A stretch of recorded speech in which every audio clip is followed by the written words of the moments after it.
എല്ലാവർക്കും വളരെ ഉപകാരപ്രദമായ ഒരു കാര്യമായിട്ടാണ് കേട്ടോ വന്നിരിക്കുന്നത്.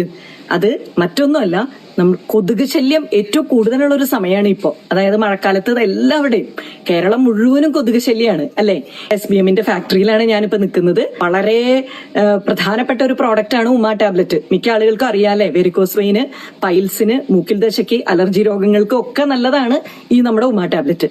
അത് ഉണ്ടാക്കുന്നതിന് വേണ്ടിയിട്ടുള്ള മരുന്നുകൾ വെട്ടിക്കൊണ്ടിരിക്കുകയാണ് കേട്ടോ. ഇവിടെ കാട്ടുചേനയാണ് വെട്ടുന്നത്. ഒരു മാസം മുമ്പ് വരെ അവർക്ക് ഇവിടെ ഇരിക്കാൻ പോലും പറ്റില്ലായിരുന്നു. ഇപ്പൊ നോക്ക്, ഒരു കൊതുക് പോലും ഇല്ല.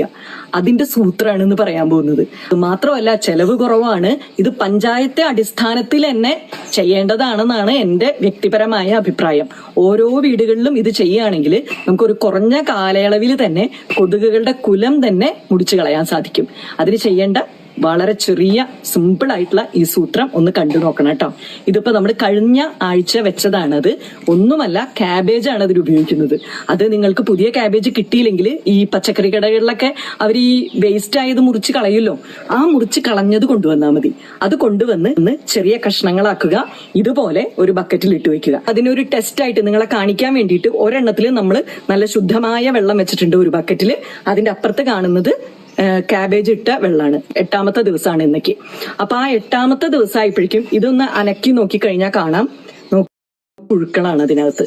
ഈ പുഴുക്കളുള്ളത് മുഴുവനും ഈ കൊതുകിന്റെ കൂട്ടാടിയാണിത്. ഇത് നേരെ കൊണ്ടുപോയിട്ട് ചെരിച്ചു കളയാൻ. ഇപ്പുറത്ത് നോക്കൂ, ഈ വെള്ളത്തില്, ഇപ്പൊ ഈ പ്ലെയിൻ ആയിട്ടിരിക്കുന്ന വെള്ളത്തില് ഒരു കൊതുക് പോലും മുട്ടയിട്ടിട്ടില്ല. അപ്പൊ ഈ ക്യാബേജിന്റെ ഇലകൾ വെള്ളത്തിൽ സോക്ക് ചെയ്തിടുമ്പോൾ ഈ കൊതുകുകൾക്ക് എന്തോ ഒരു പ്രത്യേക വശീകരണ ശക്തിയുണ്ട് ഈ ക്യാബേജിന്റെ വെള്ളത്തിന്, ആ ചീത്ത ഗന്ധത്തിന്. അതിൽ തന്നെ പോയി ഈ പരിസരത്തുള്ള എല്ലാ കൊതുകുകളും അതിൽ തന്നെ വന്ന് മുട്ടയിടുന്നുണ്ട്. ഇപ്പൊ നമ്മൾ ഒരു പ്രാവശ്യം ഇത് ചെരിച്ചു കളയുമ്പോൾ നോടൊപ്പം തന്നെ അടുത്ത ബാച്ച് നമ്മൾ ഇട്ടുവെക്കണം. അപ്പൊ ഇപ്പൊ ചെറിയ കൊതുകുകളായിട്ട് പാറി നടക്കുന്നതെല്ലാം തന്നെ ഇതിൽ വന്ന് മുട്ടയിടും. ഇതിങ്ങനെ ആവർത്തിച്ചുകൊണ്ടിരിക്കുക. ചെറിച്ചു കളയുക, പുതിയത് വയ്ക്കുക, ചെറിച്ചു കളയുക, പുതിയത് വയ്ക്കുക.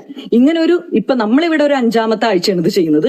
ഈ 5ാമത്തെ ആഴ്ചയോടുകൂടി നമ്മുടെ ഈ ഔഷധവനമാണിത്. നിറയെ കൊതുകായിരുന്നു. ഇപ്പൊ കൊതുകിന്റെ ശല്യം ഇല്ലെന്ന് തന്നെ പറയാം. ഇവർക്ക് ഇവിടെ നല്ല സുഖമായിട്ട് ഇരുന്ന് മരുന്ന് വെട്ടാൻ പറ്റുന്നുണ്ട്. കംപ്ലൈന്റ്സ് ഇല്ല.